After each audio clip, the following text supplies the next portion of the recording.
Break पर जाने से पहले बात करती वो कुछ एक्सरसाइजेस की जो कि हमारी माँ को हमें करवानी चाहिए। मुझे बताएं फिजिकल एक्टिविटी में क्या not everyone can afford swimming, नहीं कर सकता, लेकिन उनको एक्सरसाइज में क्या करा सकते हैं? उनको वॉक कराएं, उनको जिम करवाएं, उनको पिलाटिस कराएं, इनको क्या करवाना है बताएं, इनको काम पे लगाना है? आप उनको वॉक पे ले जाएं। एक तो गार्डन में वो जाएंगे, थोड़ी सी हरियाली देखेंगे, नेचर जब वैसे ही आपको इतना ज़्यादा पॉजिटिवली अफेक्ट करता है और आपके मूड्स को इम्प्रूव करता है। सो सपोज करें कि कलर थेरेपी है, राइट? कलर थेरेपी है, नेचर थेरेपी है, right? Nature therapy has always proven कि आपकी मूड्स को वो भी बेहतर करेगी, आपके अपने अंदर जो आपका सिस्टम है, आपका नर्वस सिस्टम जो है, वो नर्वस सिस्टम काम डाउन रहता है।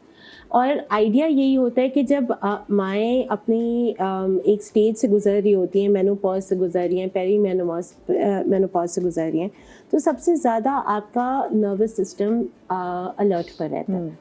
नर्वस सिस्टम को हमने सबसे ज़्यादा काम डाउन रखना है। आप वॉक कर लें, आप पेंटिंग कर लें, जैसे अभी आपने मेंशन किया था मदिया कि बहुत सारे माएँ जो हैं वो कोई बिजनेस खोल लेती हैं या वो अपनी एनर्जी को कहीं डाइवर्ट कर देती हैं, दोबारा से पढ़ना शुरू कर देती हैं। तो वो एनर्जी की डाइवर्जन है, राइट? तो आप जितने ज़्यादा अपने अंदर जितनी मोटिवेशन है और जितनी एनर्जी है आपके अंदर, आप उसको कहीं पॉजिटिवली इस्तेमाल करते हैं। बहुत सारे लोग हैं जो गार्डनिंग की तरफ चले जाते हैं, बहुत सारे लोग हैं जो पेंटिंग की तरफ जाते हैं, और ये सारे वो आपकी एक्टिविटीज़ हैं जो आपके नर्वस सिस्टम को, ब्रेन को काम डाउन करती है। जितना ज़्यादा आप अपने ब्रेन को काम रखेंगे उतना ही आपके मूड्स के ऊपर ये चीज़ अफेक्ट करेगी, उतनी ही आप अपने पूरी बॉडी को समझना शुरू करते हैं कि कब गुस्सा आ रहा है, कब एंजाइटी बढ़ रही है, कब हमारा सिस्टम में हमें थोड़ी सी हिचकिचाहट हो रही है। सही। और इसी को हम कहते हैं कि हम अपने लिए एक ब्रीदिंग, और ये जो हम कहते हैं ना कि हमने अपने आप को थोड़ा सा काम डाउन रखना सीखना है। तो आप वॉक करें, आप घर में बेसिक एक्सरसाइज जो होती हैं, विच इज स्ट्रेचिंग। आजकल टाइची की बहुत ज्यादा एक्सरसाइजेज आई हैं, which is basic stretching and movement of tai chi से देख रही हूँ भाई, और टाइची से मैं 50, 60, 70 इयर्स की खवातीन को क्या फिट देख रही हूँ। मुझे लगता है ये एआई वीडियो सुनिए कि मैंने कहा इतनी फिट, मैंने कहा टाइची से कर रहे हैं। Is it true? मैंने लाइव देखी है, लाइव टाइची देखा है, मैं आपको इसलिए वही बता रही हूँ। I used to go to a park in Dubai. It's a beautiful place. वहाँ पे तो मैं रोज एक जापानीज औरत को देखती थी। एक यहाँ पे उसने, मैं तो भाग रही होती थी, भागती हूँ सुबह में फजर के बाद, तो एक औरत एक जगह पे खड़ी है, म्यूजिक लगाया है उसने वहीं पे गार्डन में, एंड शी 2 घंटे तक वो उसी जगह पे खड़ी है। शी वॉज नॉट मूव, वो सिर्फ टाइची कर रही थी। मैं पहले तो मुझे नहीं समझ आता था कि ये क्या, और वो पूरे स्ट्रेचेस हैं पूरे, वो मैंने लाइव देखा है उसे, और वो कोई आप 10 दफ़ा मैंने उसको देखा है खड़े होकर, but she was busy doing tai chi, और पूरे स्ट्रेचेस और पूरा वो इतने सुकून से करती थी। तो ये तो आप जो देख रहे हैं वो वाकई में है। ये अच्छा है, ये कैसे वजन वो कम भी कम कर रही हैं, वेस्टलाइन टेंशन स्ट्रेचेस ना, बिकॉज यू सी ये आपकी जो भी एक्सरसाइजेज होती हैं और टाइची जैसे आ रही है, अटेंशन वो आपकी एक जगह पे फोकस रख करती है, और यही चीज़ हमारी ज़िंदगी से आजकल मिसिंग है। हम इधर भी, यहाँ ये भी काम करना है, ये भी करना है, ये भी करना है, ये भी करना है, एंड माओ का तो ये रूटीन एक होता है, राइट? They can't sit. अच्छा, माओ का ये, अच्छा क्योंकि माओ को देखिए ये लग रहा होता है कि जैसे उन्होंने आज डॉक्टर सादी ने इतनी कमाल बात की कि माएँ जो है ना वो घरों की हरकुलीस है, कि उन्होंने हर चीज़, मतलब वो उन्होंने अपने हाथों में ना, उनकी हर चीज़, घर का तमाम निज़ाम उनके हाथों में, और हर चीज़ उन्होंने संभाली हुई है। मैं शमीन आपसे जानना चाहूँगी, वाकई हमारे माओ के अंदर ये आदत होती है, उनको लगता है कि वो हर वो मसला सॉर्ट आउट कर देंगी, बल्कि अब अगर देखा जाए साइकोलॉजी भी कहती है कि यू कैन नॉट रिजॉल्व, आप हर प्रॉब्लम को खुद सॉल्व नहीं कर सकते, और ज़रूरी नहीं है कि आप इतने बड़े फन्ने खानों कि आप हर चीज़ को सॉर्ट आउट कर सकें। हमारी माएँ अक्सर ख़ानदान में हर बंदे के साथ ना वो कांटेक्ट में होती हैं। अब ख़ानदान के जो लोग होते हैं वो अपने भी सारे मसले मसाइल माओं के साथ शेयर कर रहे होते हैं, और वो माएँ वो तमाम तर ना चाहते हुए भी मसले मसाइल जो लोगों के होते हैं वो एब्जॉर्ब कर रही होती हैं। सो किस तरीके से हम अपनी माँ को भी बताएं कि उन्होंने भी बाउंड्री कैसे सेट करनी, क्योंकि मैं अपनी अम्मी को भी देखती थी कि किसी के घर कोई परेशानी हो तो मेरी अम्मी उसको अब्जॉर्ब कर लेती थी, मेरी अम्मी लिटरली पड़ जाती थी। तो ये हमने अपनी माँ को सिखाना कैसे ये आर्ट? देखें, आजकल फाइनली एक वक्त आ रहा है जा रहा है जब जो माएँ जो घर पे होती हैं, जो काम नहीं करती, उनको वो दर्जा दिया जा रहा है कि ये अनपेड लेबर है, ठीक है? तो सबसे पहले ये एक चीज़ रिकॉग्नाइज़ करना कि जो माँ होती है ना, वो घर की सीईओ होती है। उन्हें पता है कि सारे बच्चे क्या कर रहे हैं, जेठ, देवर, नंद, भाभी, सबकी ज़िंदगियों में क्या चल रहा है और उनके ख़ानदानों में क्या चल रहा है, और वो एक बहुत बड़ी पावरफुल पोज़ीशन होती है। अब जैसी माएँ बड़ी होती हैं, आई मीन एज में ज़्यादा बड़ी होती हैं, हम उनसे वो लेने की भी कोशिश करते हैं। सो अंडरस्टैंडिंग कि ये उनकी पावरफुल पोज़ीशन है एंड हम उनको फैसिलिटेट या हेल्प कैसे कर सकते हैं इस पावरफुल पोज़ीशन में, बनिस्बत ये कि अम्मा छोड़ दें। क्योंकि वो छोड़ेंगी नहीं, क्योंकि उन्हें सारी ज़िंदगी लगा कर एक सीईओ पोज़ीशन तक पहुँची है अपने घरों में, अपने ख़ानदानों में, अपने ससुराल में। तो उसको भी एक्नॉलेज करना ज़रूरी है। और मैं बस एक चीज़ ऐड करना चाहूँगी जो आई थिंक अस्मा ने भी बात की थी अभी, कि जब हम कुछ क्रिएट करते हैं, आपने भी जो बात की थी कि कोई बिज़नेस क्रिएट करते हैं, कोई पेंटिंग क्रिएट करते हैं, तो जो औरत होती है ना, औरत इज़ मेड फॉर क्रिएशन। जो आपकी पूरी रिप्रोडक्टिव सिस्टम होती है, वो क्रिएट करती है, बच्चे क्रिएट करती है। तो जब आप बिज़नेस क्रिएट करते हैं या जब आप आर्ट वर्क क्रिएट करते हैं, आप गार्डनिंग क्रिएट करते हैं, आप उसी क्रिएटिव एक्टिविटी को एक और एनर्जी दे रहे हैं। तो उसके अंदर ना वो जो आपके मेनोपॉज सिम्टम्स हैं, इसीलिए भी थोड़े से ईजी हो जाता है आपकी बॉडी पे, because you giving birth to something. वो एक बहुत खूबसूरत कॉन्सेप्ट होता है। एंड हाँ, दैट्स इट। अच्छा मुझे बताएं, माओ को तोहफे वैसे कौन से देने चाहिए जो उनके काम भी है? ये मैं आप सबसे वैसे जानना चाहूंगी, ऐसे कौन से तोहफे जो वैसे माओ को देने चाहिए, माओ को जो खुश रखें? आई वुड से कि अपनी अम्मी को एक गर्ल्स ट्रिप पे भेजते हैं, कि जब तक माँ घर पे, एक रिसर्च भी मैंने की थी Wow. कुछ साल पहले। हाँ, कि ये रिसर्च थी ऑन 50-60s में, लाइक अगर हार्ट अटैक्स बहुत कॉमन होता है पाकिस्तान में, साउथ एशिया में सबसे ज्यादा, तो औरतों और मर्दों के ऊपर उसका सेटिस्फैक्शन विद लाइफ में क्या इम्पैक्ट होता है। तो जो मर्द हॉस्पिटल में थे ना, बहुत खुश थे, क्योंकि वो एक झटका उन्हें जो जिंदगी में पड़ा था ना, उन्हें एहसास हुआ कि उन्होंने अभी तक जिंदगी क्या बनाई है और क्या अकम्प्लिश किया है। जो औरतें हॉस्पिटल में थी ना, उनको बेचैनी हो रही थी कि बस मैं घर चले जाऊँ, मेरे बच्चों ने क्या खाया होगा, पता नहीं घर की सफाई किस जी। तरह की होगी। तो क्योंकि हम हमेशा, जो औरतें होती है ना, वो घर के बारे में सोच रही होती हैं, उनको घर से अगर कुछ दिनों के लिए बाहर निकाल दिया जाए, उनको न्यू एक्सपीरियंसेस दे दी जाए, तो वो डिस्कनेक्ट भी जो है ना, उनको रिफ्रेश करके वापस भेजेगा। बहुत बहुत ज़बरदस्त बात है। और बाकी मैंने देखा ख़वातीन अक्सर जब बीमार भी पड़ जाए ना, तो उनके अंदर गिल्ट आ जाता है कि ओहो मेरे बच्चे पे खाना नहीं खा रहे होंगे, घर की चीज़ें कैसे चल रही होंगी, पता नहीं कपड़े भी साफ़ सुथरे ऑफिस या स्कूल पहन के जा रहे हैं कि नहीं जा रहे। और माओ के अंदर कि मैं कहती हूँ गिल्ट तो खैर कभी जाता ही नहीं है।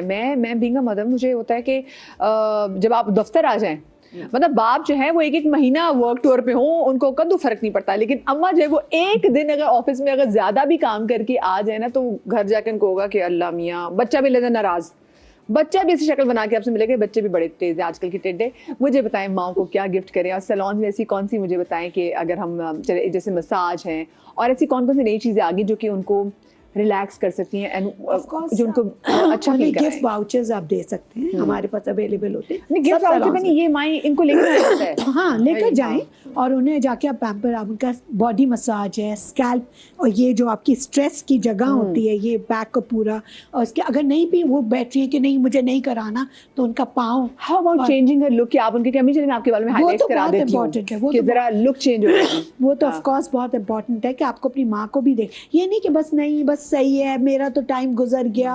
मैंने ज्यादातर ये देखा है, अगर आप उन्हें सजेस्ट भी करते हैं बस मेरी बेटी के ये कर दे ये कर दे, अगर आप उन्हें कहते हैं प्लीज आप अपने बाल भी इतने कोटेड, एक पूरी जनरेशन है वो नहीं नहीं नहीं बस आप मेरे छोड़ दें, भाई क्यों नहीं, आपका अच्छा लगना बहुत ज़रूरी है। हाँ। बच्चियों के लिए आती हैं, जब मेकअप्स के लिए भी आते हैं तो ये होता है कि नहीं नहीं बस आप इनका कर दें या मुझे छोड़ दें, क्यों, जबकि माँ बहुत इम्पोर्टेंट थ्रू है। आउट द प्रोसीजर वो बैठी रहेंगी, माँ बच्ची ने फेशियल कराना है, बाल कटवाने के लिए तो माँ वहाँ पे बैठी होंगी। नहीं नहीं हेयर कट हो रहा है। हाँ, अब वो उन्हें माँ बाल, बैठी। yesterday I was in the salon the other day, और जो भी अब वो हेयर कट पे भी सामने खड़े यहाँ खड़ी हो जाती हैं चेयर के पास, उन्हें कहा जाता है कि प्लीज आप बैठ जाएं, आपने बता दिया, इंस्ट्रक्शंस दी कि हमें ये चाहिए, लेंस ज़्यादा मत काटिएगा, ये मत, ठीक है जी सबको सही, बट हर 2 मिनट के बाद जो है वो आकर भाई work there need, stylist needs space to cut hair and do stuff, लेकिन वो मुसलसल ये होता है कि वो उनको इतना कंसर्न होता है कि कहीं मेरे इसकी कुछ ख़राब ना हो जाए या ख़त्म ना हो जाए। तो ये बहुत इम्पॉर्टेंट है कि माँओं को खुद अपने आप को, बेटियां भी बहुत अच्छा फील करेंगी अगर, बच्चे बहुत अच्छा फील करते हैं अगर आपकी माँ ग्रूमिंग और प्रॉपर इसकी सेल्फ स्टीम और उसमें आपकी खुद की बहुत कोई तारीफ़ करता है कि आप अच्छी लग रही हैं, तो आप खुद बहुत, आप खुश हैं तो आपकी पूरी फैमिली खुश होगी, और आप अच्छे लग रहे हैं, बच्चे बड़ा कॉन्फिडेंट फील करते हैं। माँ को गिफ्ट क्या देना चाहिए? गिफ्ट मुझे लगता है बहुत नए फैशन के, उनकी एज के हिसाब से कंफर्टेबल जूते, जो क्योंकि as you grow you need comfort in your feet. जो मैंने ज़्यादातर देखा है कि आप उल्टे सीधे मत आप दें, फैशन भी हो बट कंफर्ट भी होना चाहिए जूतों में, वो बहुत इंपॉर्टेंट है। जो माँ कहेगी हाँ मुझे बहुत आराम मिला बेटा, मैं वॉक की तो मुझे बड़ा अच्छा लगा, अच्छा फील हुआ, अच्छे कंफर्टेबल कपड़े जो वो खुद भी इंजॉय करें और लेटेस्ट भी हों ऑफ कोर्स। तो ये सब चीज़ें बहुत important. Of course as she said, girls trip, friends बहुत इंपॉर्टेंट है। फ्रेंड्स बिकॉज मैंने अपनी मदर को देखा तो बहुत मजे वाला है। उनकी फ्रेंड्स आती थी तो मैं अपने कुक से कहती थी कि तुम इतनी खुश होती थी कि आलिया तुमने सब करवा दिया, वो एक्साइटेड होती थी कि मेरी बेटी ने मेरे, तो मैं उनकी फ्रेंड्स को फ़ोन कर देती थी कि आ जाएं आप लोग, अम्मी को सरप्राइज दे देंगे और ये वो, तो इतनी खुश होती थी बातें करके, और वो बिल्कुल वो गर्ली मोड पे चले जाते हैं, दोबारा सब उस टाइम में वापस चले जाते हैं उसी तरह से। तो ये सब चीज़ें बहुत इंपॉर्टेंट है। अगर वो हमारी माँ है तो वो एक बच्ची भी थी, लड़की भी थी, वो एक इंसान है, वो एक ह्यूमन बीइंग है। मेरी बात सुने, आप सैलून ना भी लेके जा सके, पकड़े घर में अपने लोशन पड़े हुए, क्रीम पकड़े हुए, मॉइस्चर पड़े, बैठ जाएं, अम्मी का पाँव का मसाज करने लग जाए। और जो बहुत इंपॉर्टेंट है, बट 1-on-1 अपनी माँ के साथ बैठ के थोड़ी गप्पे लगाएं, थोड़ी जो बातें जो वो बातें करना चाहती हैं वो उन्हें सुने, उनकी बातें जो अंदर हैं वो सुने।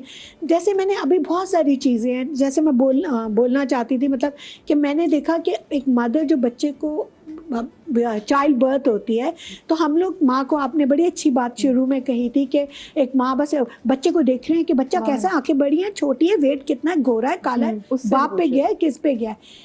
9 महीने जो उसके पेट में बच्चा बड़ा हुआ है, वहाँ पे प्लेसेंटा की बीज निशान होता है, वो इतनी आसानी से जाता नहीं है। एक जख्म अगर आप सोचें इतना बड़ा आपका बाहर आपकी बॉडी पे कहीं हो, तो आप देख देख के उसे कहते हैं कि इस पे कुछ लगाओ, दवाई खाओ, जो उसके अंदर है। जैसे 40 डेज कहते हैं ना कि आराम चाहिए उसको, रेस्ट चाहिए उसकी बॉडी को, उसको पोस्टमार्टम जो डिप्रेशन और जो चीज़ें, वो कितना लोग वो क्यों नहीं सोचते, उस फौरन चाहते हैं कि वो घर के नॉर्मल रूटीन पे लग जाए। हमने भी तो बच्चे, ये हमारे यहाँ की टिपिकल बात है, हमने भी तो इतने बच्चे पैदा, हमारी माँ ने भी पैदा किए थे, तो तुमने कौन सा नया काम करी, हमारी माँ ने भी बच्चे पैदा किए थे। आप उस तकलीफ के बारे में सोचें कि मतलब आप ये सोचें कि, और ये सारी चीज़ें एक औरत जिस तरह से अपने पीरियड्स से लेकर और चाइल्ड बर्थ से लेकर और ये सारी चीज़ें जो वो झेलती आ रही है, और आपका जो ये डिप्रेशन है,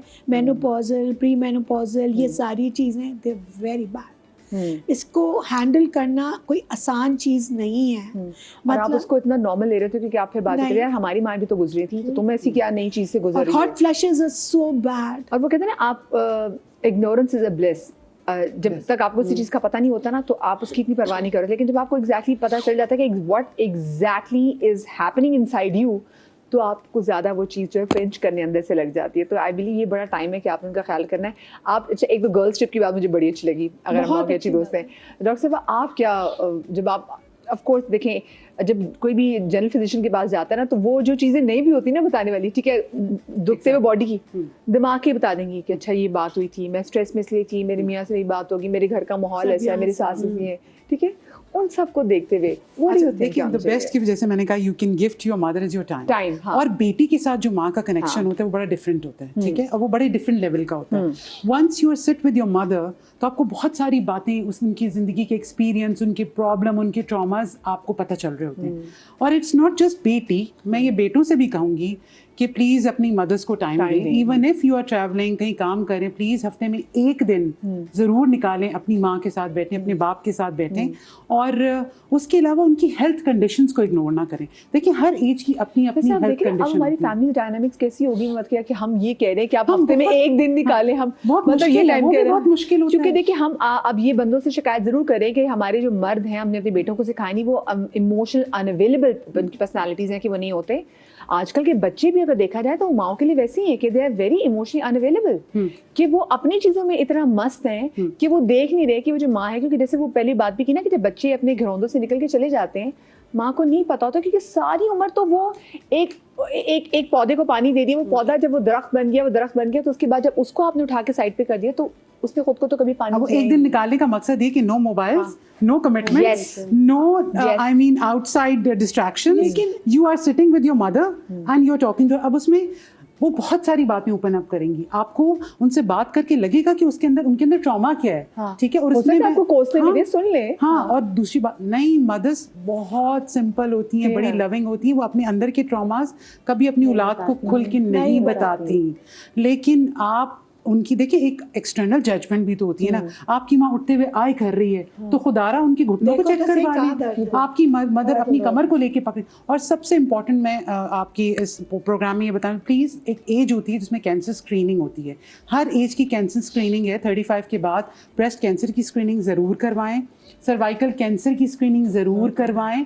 ये दोनों ऐसे इम्पोर्टेंट और ये काबिल इलाज कैंसर्स हैं। और 35-40 के बाद once you are into menopause तो द रिस्क इंक्रीजेस। तो कैंसर मेमोग्राफी करवा लें, हर साल में एक दफ़ा 40 के बाद औरत मेमोग्राम आप खुद ले जाएं। वो जो एक दिन मैंने निकालने को कहा उसमें आप अपनी मदर को मेमोग्राम के लिए ले जाएं, और अगर आपकी कैंसर की फैमिली हिस्ट्री है तो आप अपना खुद भी करवाएं। उसके बाद सर्वाइकल कैंसर क्यूरेबल है, वैक्सीन मौजूद है, आप लेकिन बर वक्त पता, ये बड़ा जरूरी है क्योंकि मेडिकल चेकअप्स के लिए, क्योंकि खुद नहीं जाएंगी, हमें लेके जाना पड़ेगा।